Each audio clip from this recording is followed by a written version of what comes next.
Your buddies in seat 1.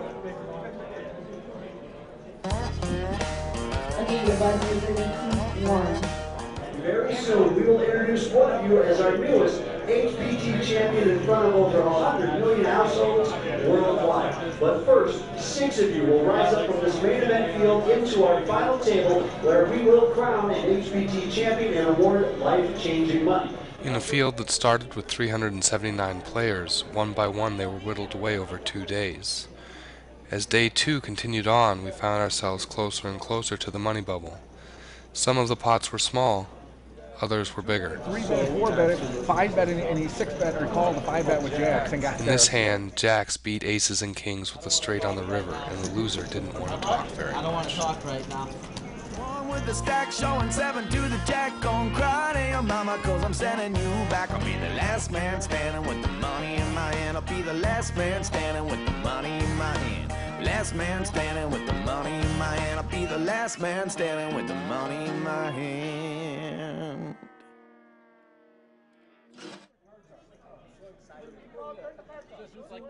With one place left until the prize money, this gentleman found himself all in, with ace-king suited in clubs. He was up against pocket deuces, and with a flop that brought 2 clubs, he needed only a club, an ace, or a king on the last 2 cards. But this river deuce sealed his fate, and he became known as this year's Bubble Boy.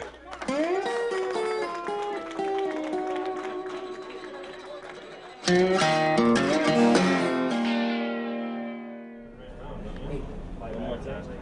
got you one. I got it down. I got right there. I got 5 more points in front of me that I got to take down. I saw it. I didn't really see you guys were pretty good this weekend. Very good, actually. In addition to calling the live action, James Larson is also in charge of prepping the players for the final table and getting them used to using the whole card cams. I've been with this crew for going on 4 years now. Started off as a camera person, and then I worked my way up. Now I call the final table, do the Facebook interviews beforehand, and you know, I love it. I love poker, and I love this crew. It's fun each and every week to be able to do this. That's excellent.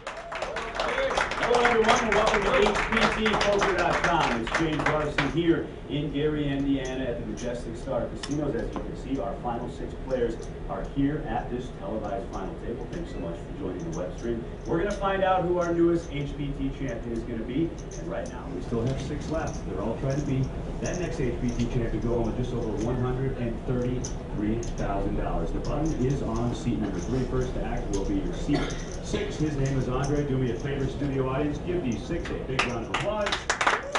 We'll always start that tournament clock, please.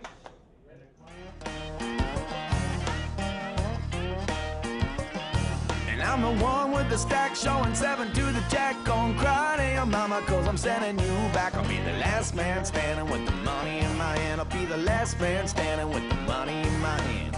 Last man standing with the money in my hand. I'll be the last man standing with the money in my hand. The first player eliminated from the final table was Andre Butler of East Chicago, Illinois. He found himself all in with ace-king suited against Dan Acevedo's 10-3. A 3 on the flop had him reeling and chasing an ace or a king on the following 2 cards. The turn brought a queen, which was of no help to Andre, and on the river he would need an ace or a king or he would find himself knocked out. The river card came, and it was another 3, giving Dan Acevedo trip 3s against Andre Butler's ace-king high. He went out in 6th place, earning $25,542. Shortly after Andre's knockout, Jerry Camilla found himself all in with ace-queen against Dan Acevedo's ace-king. A king on the flop left the former chip leader reeling, and needing running cards to win the hand. A useless 2 meant he was knocked out in 5th place, earning $31,457. Dan Acevedo was making a tear through the final table, and it wouldn't be long before he found himself in another big hand, this time with David Keniston. David found himself all in with a pair of 9s against Dan Acevedo's pocket 10s. With the river card to come, David needed a 9 or he would be knocked out. The river card came, and it was a useless 8, and he was knocked out in 4th place, earning $41,620. With most of the chips in front of Dan Acevedo, Dawn Sanders, who started as the short stack, found herself all in against Jimmy Chestnut's ace-queen. Her pocket fours were quickly behind when a queen hit on the flop. An 8 on the turn means she needed a 4 on the river in order to win the pot. But when another queen came, Jimmy Chestnut won the hand with trip queens to her pocket fours, and she was knocked out in 3rd place, earning $48,395. She went to the rail to get some words of encouragement from her husband. Got it in good. That's what you got. You got it in good. You did awesome. It's amazing. It's just... During the post-final table interview, Dawn's emotions caught up with her, and she was overjoyed with her finish. All right, baby. No, we love tears. When heads-up play began, Dan Acevedo had more than 75% of the chips in play, and Jimmy Chestnut faced quite an uphill battle. Go ahead and see the flop, please.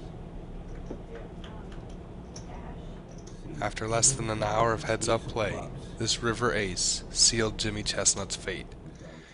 Dan Acevedo raised $1 million chips, and Jimmy Chestnut quickly moved all in, and Dan Acevedo quickly called, showing a straight to the ace and beating Jimmy Chestnut's trip queens. With the crowd in stunned silence, the two players shook hands, and the Heartland Poker Tour had a new Majestic Star champion, Dan Acevedo, winning $133,000. Congratulations to Dan and all the players who played in the main event. The last man standing with the money in my hand. I'll be the last man standing with the money in my hand. Last man standing.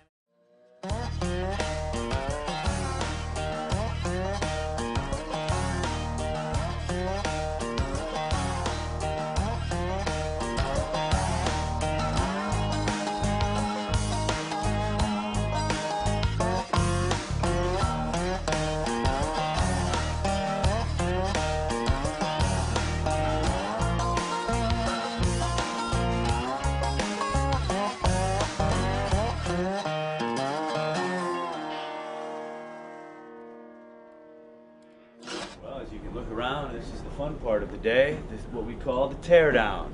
The guy who works the hardest on teardowns is right over there, though. See, he folds up his clipboard and his laptop, and then he retires to room 347.